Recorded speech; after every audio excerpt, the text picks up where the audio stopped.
ایک بدو نے جب پڑھی نا والتین والزیتون، اللہ تعالیٰ زیتون کا پھل کڑوا ہوتا ہے، تو بدو دیہاتی لوگ ہوتے ہیں سادہ سیدھے سادے، اس نے کہا یہ تو کوئی بڑے مزدار ہوں گے، تو اس نے پہلے والتین ہے تو اس نے انجیر کھائی، کہنے کا واقعی اللہ نے صحیح قسم کھائی، بڑا مزدار۔ پھر جب اس نے زیتون کھایا وہ کڑوا، کہنے کا لگتا ہے اللہ نے چکھے بغیر ہی قسم کھا دی اس کی، یہ تو کڑوا ہے۔ یہ بدوؤں کے قصے ابن الجوزی نے نقل کی ہیں۔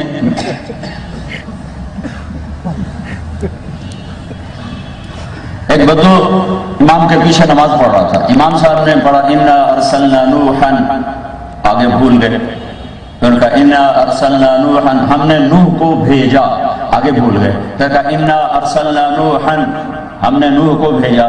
تو بدو پہلی صف میں کھڑا تھا، اس نے جب تیسری دفعہ امام صاحب بھولے تو کہنے لگا اِلَّمْ يَذَبْ نُوحٌ فَأَرْسِلْ غَيْرَهُ، او بھئی اگر نوح نہیں جاتا تو کسی اور کو بھیج دے، نماز تا پوری کر ساڑی۔